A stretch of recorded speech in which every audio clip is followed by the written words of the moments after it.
శ్రీ గురుభ్యో నమ. గురుర్బ్రహ్మ గురుర్విష్ణు గురుర్దేవో మహేశ్వర గురుస్సాక్షాత్ పరం బ్రహ్మ తస్మై శ్రీ గురవే నమ. అస్మద్గురుచరణారవిందాభ్యాం నమ.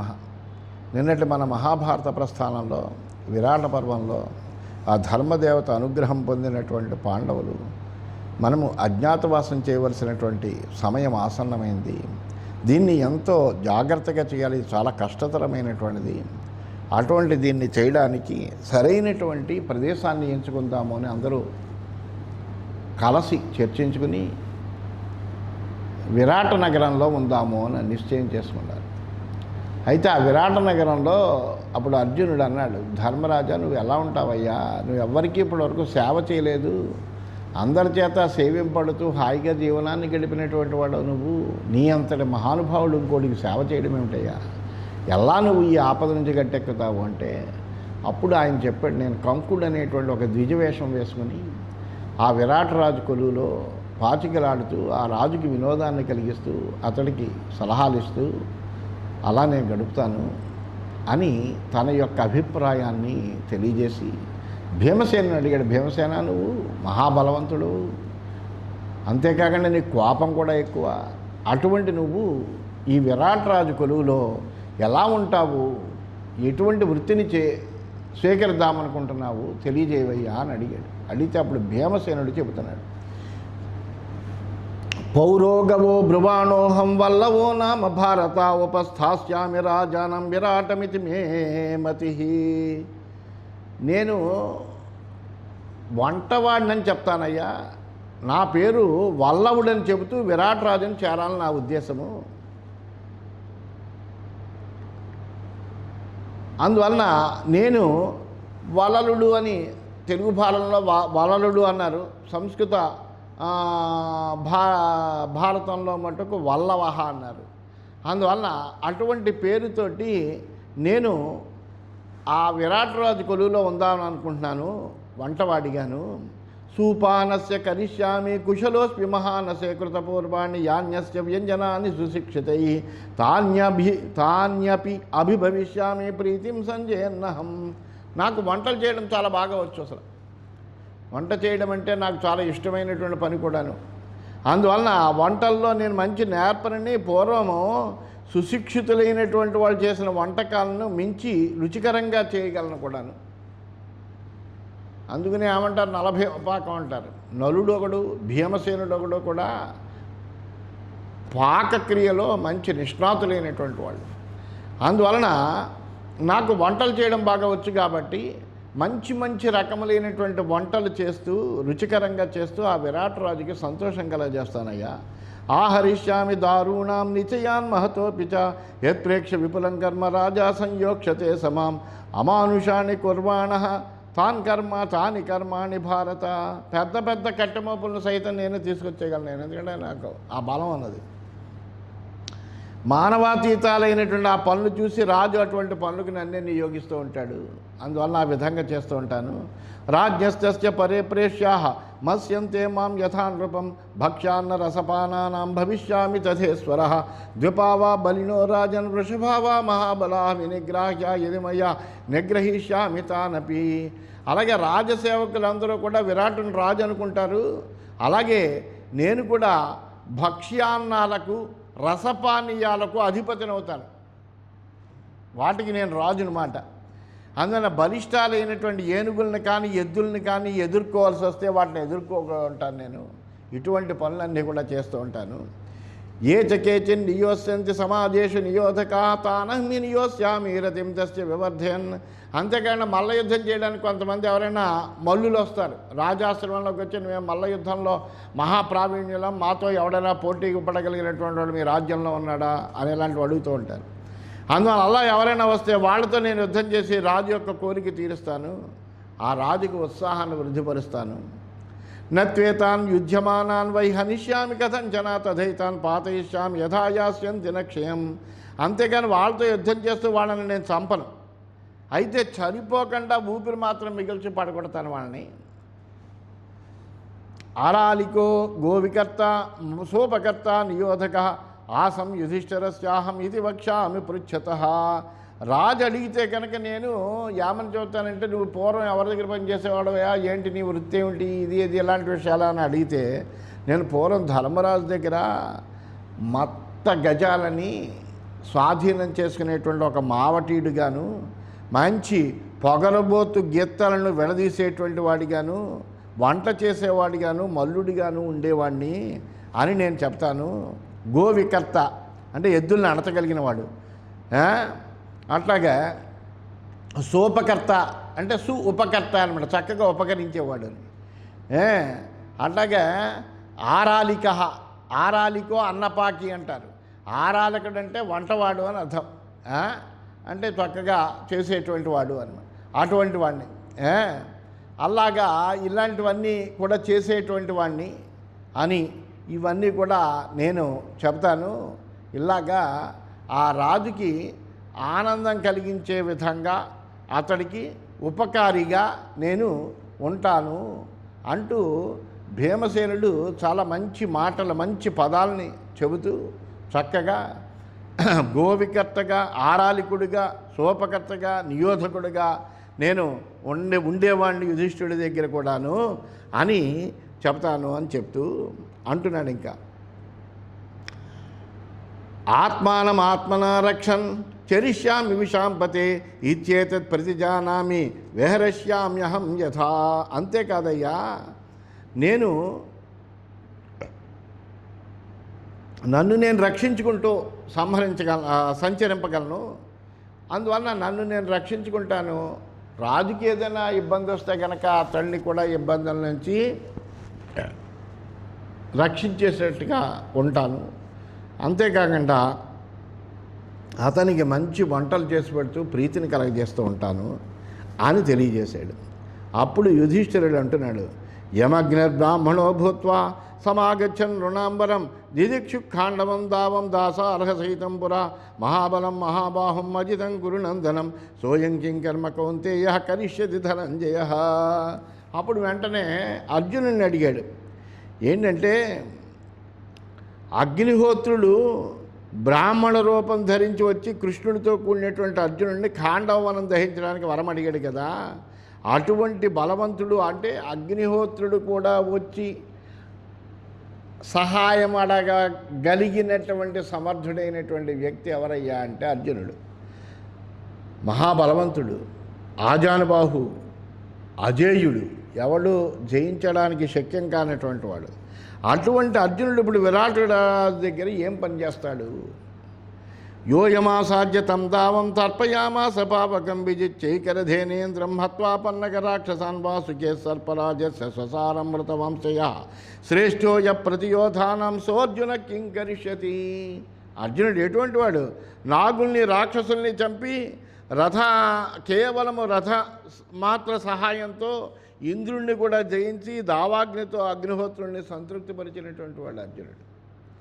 సర్పరాజు అయినటువంటి వాసుకి యొక్క చెల్లెలైనటువంటి ఉలూపిని హరించినటువంటి యోధాగ్రేసరుడు అర్జునుడు. అటువంటి అర్జునుడు ఇప్పుడు ఈ విరాటరాజుకి ఏం సేవ చేస్తాడు? సూర్య ప్రతపతాం శ్రేష్ఠ ద్విపదాం బ్రాహ్మణో వరః ఆసీ విషస్య సర్పాణం అగ్నిస్తేజస్వినాం వరః ఆయుధానాం వరం వజ్రం కకుద్మీ చ గవాంబరః హ్రదానాం వయతి శ్రేష్ఠ పర్జన్యో వర్షతాం వరః ధృతరాష్ట్రస్య నాగానాం హస్తిషు ఐరావణో వరః పుత్రప్రియాణామధికా భార్యా చ సుహృదాం వరః గిరీణాం ప్రవరో మేరుః దేవానాం మధుసూదనః గ్రహాణాం ప్రవరశ్చంద్రః సరసాం మానసం వరం యథైతాని విశిష్టాని జాత్యాం జాత్యాం మృకోదర ఏవం యువా గుడాకేశః శ్రేష్ఠ సర్వధనుష్మతాం. ఎటువంటి వాడంటే అర్జునుడు సర్వశ్రేష్ఠ ధనుర్ధారి, విలుకాండ్రులందరిలోకి కూడా చాలా ఉత్తమమైనటువంటి విలుకాడు, శ్రేష్టమైనటువంటి వాడు. తప్పింపచేసేటువంటి వాళ్ళలో శ్రేష్టమైన వాడు ఎవడయ్యా అంటే సూర్యుడు అని చెప్తారు. అలాగే మనుష్యుల్లోకెల్లా గొప్పవాడు ఎవడయ్యా అంటే బ్రాహ్మడు అని చెప్తారు. సర్పాల్లోకెల్లా గొప్పవాడు ఎవడయ్యా అంటే అనంతుడు అని చెప్తారు. తేజస్సుల్లో తేజ పదార్థాల్లోకెల్లా గొప్పది ఏది అంటే అగ్ని అని చెబుతారు. ఆయుధాల్లోకెల్లా గొప్పది అంటే వజ్రం అని చెబుతారు. గోవుల్లో మూపురం కలిగినటువంటి ఎద్దు ఉంటుంది, మంచి దానికి బ్రహ్మాండమైన మూపురం ఉంటుంది. అటువంటి ఎద్దు గోవుల్లో శ్రేష్టమని చెప్తారు. జలాశయాల్లో సముద్రం శ్రేష్టమని చెప్తారు. వర్షించే వానిలో మేఘము చాలా శ్రేష్టమని చెప్తారు. అలాగే నాగుల్లో ధృతరాష్ట్రుడు, అక్కడ ఒక ధృతరాష్ట్రుడు అన్నాడు నాగుల్లో. ఏనుగుల్లో ఐరావతము శ్రేష్టమైనవిగా చెప్తారు. ప్రియమైనటువంటి వాళ్ళలో నీకెవరయ్యా ప్రియమైన వాడంటే మా అబ్బాయి అనే చెప్తారు. అందులో పుత్రుడు చాలా ప్రియమైన వాడని చెప్తారు. స్నేహితుల్లోకెల్లా భార్య ఉత్తమ సఖ అన్నారు. అందువల్ల ఆ భార్య ఉత్తమరాలైనటువంటి భార్య ఉత్తమరాలని చెబుతారు. పర్వతాల్లోకెల్లా మేరు శ్రేష్టమని చెబుతారు. దేవతల్లోకెల్లా విష్ణువు శ్రేష్టమైన వాడు, గ్రహాల్లో చంద్రుడు శ్రేష్టమైన వాడు, సరస్సుల్లోకెల్లా మానస సరోవరం శ్రేష్టమైనదని చెప్తారు. ఇలా ప్రతి జాతిలోనూ కూడా విశిష్టమైనవి ఉన్నట్టుగానే విలుకాండ్రంలో సర్వశ్రేష్ఠుడు ఎవడయ్యా అంటే అర్జునుడి పేరు చెప్తారు. అటువంటి అర్జునుడు సోయం ఇంద్రాదనవరః వాసుదేవాన్ మహాద్యుతి గాంధీవ ధన్వా భీభత్సు శ్వేతాస్వః కిం కరిష్యతి. పాపం వైభవంలో ఇంద్రుడికి ఏమాత్రమో తీసిపోనటువంటి వాడు, సమానమైనటువంటి వాడు, కృష్ణుడితో సమానమైనటువంటి తేజస్సు కలిగినటువంటి వాడు, గాంధీవాన్ని ధరించినటువంటి వాడు, తెల్లటి గుర్రాలు కలిగినటువంటి అర్జునుడు పాపం విరాటరాజు దగ్గర ఏం పని చేస్తాడయ్యా అని అడిగాడు. ఉషిత్వా పంచవర్షాణి సహస్రాక్షస్య వేస్మన్యస్త్రయోగం సమాసాద్య స్వవీర్యాన్ మానుషాద్భుతం దివ్యాన్యస్త్రాన్ని చాప్తాని దేవరూపేణ భాస్వత. ఇంద్రుడి ఇంట్లో 5 ఏళ్ళు తనతో పాటు ఉంచుకున్నాడు ఈ అర్జునుడిని. నువ్వు ఇక్కడ ఉండవయ్యా అన్నాడు. అలా స్వర్గంలో ఇంద్రుడితో పాటుగా హాయిగా 5 సంవత్సరాలుండి అనేకములైనటువంటి విద్యలు, అనేకములైనటువంటి దివ్యమైనటువంటి అస్త్రాలు, ఇవన్నీ కూడా అక్కడ తన పరాక్రమంతో పొందినటువంటి వాడై దేవరూపంతో ప్రకాశిస్తూ దివ్యమైనటువంటి అస్త్రాలన్నీ సాధించాడయ్యా అర్జునుడు. ఎం మన్యే ద్వాదశం రుద్రం ఆదిత్యానాం త్రయోదశం వసూనాం నవమం మన్యే గ్రహాణాం దశమం యథా. అర్జునుడు అంటే ఎటువంటి వాడు అనుకుంటావు? ఏకాదశ రుద్రులుగానే చెబుతాం. 11 మంది రుద్రులు ఉన్నారనుకుంటారు, కానీ 12వ రుద్రుడు ఎవరయ్యా అంటే అర్జునుడు. అలాగే ద్వాదశ ఆదిత్యులనే చెబుతాం, కానీ 13వ ఆదిత్యుడు, సూర్యుల్లో 13వ ఆదిత్యుడు ఎవరయ్యా అంటే అర్జునుడు అని చెబుతాం. అష్టవసువులనే చెబుతాం. వసూనాం నవమం మన్యే, వసువుల్లో 9వ వసువు ఎవరయ్యా అంటే అర్జునుడే.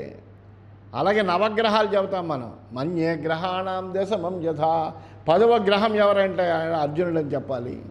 అలాగా రుద్రుల్లో 12వ వాడు, ఆదిత్యుల్లో 13వ వాడు, వసువుల్లో 9వ వాడు, గ్రహాల్లో 10వ వాడు అని నేను అనుకుంటాను. అంటే వాళ్ళందరితోటి సమానమైనటువంటి వాడు, సామాన్యమైన వాడు కాదు.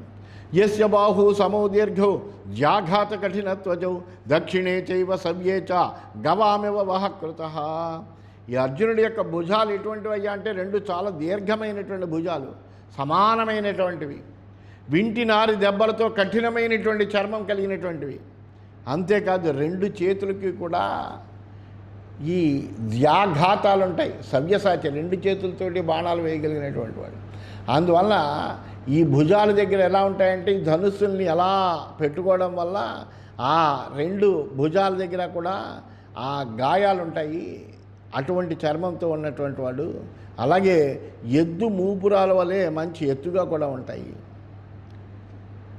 హిమవానివ శైలానాం సముద్ర సరితామివ త్రిదశానాం యథాశక్రః వసూనామివ విరాట్ మృగాణామివ శార్దూలః గరుడ పతతామివ వరః సన్నహ్యమానానాం సోర్జున కిం గరిష్యతి. పర్వతాల్లో కల్లా హిమవంతుడు లాంటివాడు, నదుల్లోకెల్లా సముద్రం లాంటివాడు, దేవతల్లోకెల్లా ఇంద్రుడు లాంటివాడు, అగ్నుల్లోకెల్లా హవ్యం మోసుకుని వెళ్ళేటువంటి అగ్నిహోత్రుడు లాంటివాడు, మృగాల్లోకెల్లా పెద్ద పులి లాంటివాడు, పక్షుల్లోకెల్లా గరుత్మంతుడు లాంటివాడు.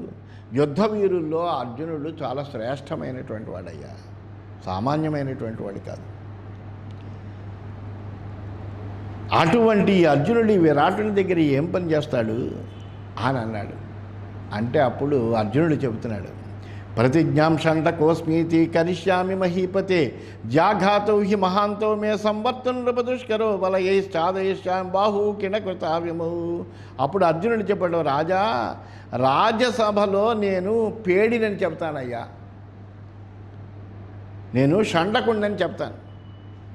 నా చేతుల యొక్క కిణాంకాలు చాలా పెద్దవి, దాచుకోవడం చాలా కష్టం. కానీ ఈ చేతులకు ఉన్నటువంటి ఈ కిణాంకాన్ని నేను గాజులతో దాచుకుంటాను. కర్ణయో ప్రతిముచ్చాహం కుండలే జ్వలన ప్రభే పినద్ధ కంభు పాణిభ్యం తృతీయాం ప్రకృతిం గత వీణీకృత శిలారాజన్నామనా చైవ బ్రోన్నల. అగ్నిలా ప్రకాశించేటువంటి కుండలాలు చెవుల నుండి తీసివేసి చేతులకు శంఖాల గాజులు తొడుక్కుంటానయ్యా నేను. అలాగే పేడితనాన్ని పొందుతాను నేను. చక్కగా శిరోజాలు జడ అల్లుకుని బృహన్నల అని పేరు పెట్టుకుంటాను నేను. అలాగా నేను ఒక పేడి వేషంతో అలాగ అక్కడికి వెడతాను. అయితే వెళ్ళి ఏం చేస్తావయ్యా అక్కడ? పఠన్నాఖ్యాయకాశ్చైవ స్త్రీభావేన పునః రమయిష్యే మహీపాలం మన్యాంశాంతపురే జనాన్. స్త్రీభావంతో పూర్వరాజుల యొక్క చరిత్రలన్నీ అక్కడ పాడుతూ ఉంటాను. రాజును అంతఃపుర జనుల్ని అందరినీ సంతోషపెడతాను. గీతం నృత్యం విచిత్రం చ వాదిత్రం వివిధం దదా శిక్షయిష్యామ్యహం రాజన్ విరాటస్య పురస్త్రియ.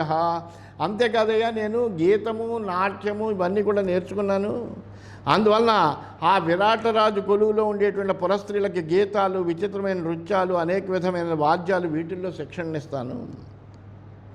ప్రజానాం సముదాచారం బహుకర్మ కృతం వదన్ ఛాదయిష్యామి కౌంతేయ మాయా ఆత్మానమాత్మన. ఇలా అనేకములైనటువంటి కర్మల యొక్క సదాచారం అంతా ప్రజలకు తెలియజేస్తూ ఉంటాను. మాయతో నన్ను నేను గోప్యంగా ఉంచుకుంటానయ్యా, నువ్వేం బెంగపడవలసిన అవసరం లేదు. యుధిష్ఠిరస్య గేహే వై ద్రౌపద్యా పరిచారికా భూషితాస్మీతి వక్ష్యామి పృష్టో రాజ్ఞా చ పాండవ. రాజు అడిగితే కనుక నేను పూర్వం ధర్మరాజు భవనంలో ద్రౌపదీదేవికి పరిచారికగా ఉండేదాన్ని అని చెప్తాను.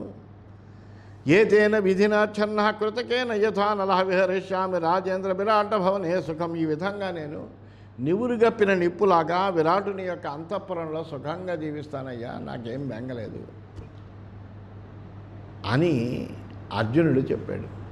అంతటి మహాపరాక్రమవంతుడైనటువంటి అర్జునుడు బృహన్నలుగా తను ఒక షండకుడిగా మారినటువంటి వాడై అక్కడ ఆ విరాటుని కొలువులో సేవలు అందిస్తాను అని తెలియజేశాడు.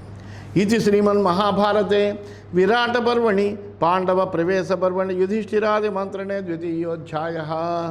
ఈ విధంగా శ్రీమన్మహాభారతంలో విరాట పర్వం అనే పాండవ ప్రవేశ పర్వం అనే ఉపపర్వంలో యుధిష్ఠిరాదుల యొక్క సమాలోచనం అనేటువంటి 2వ అధ్యాయం పూర్తయిందని తెలియజేస్తూ స్వస్తి.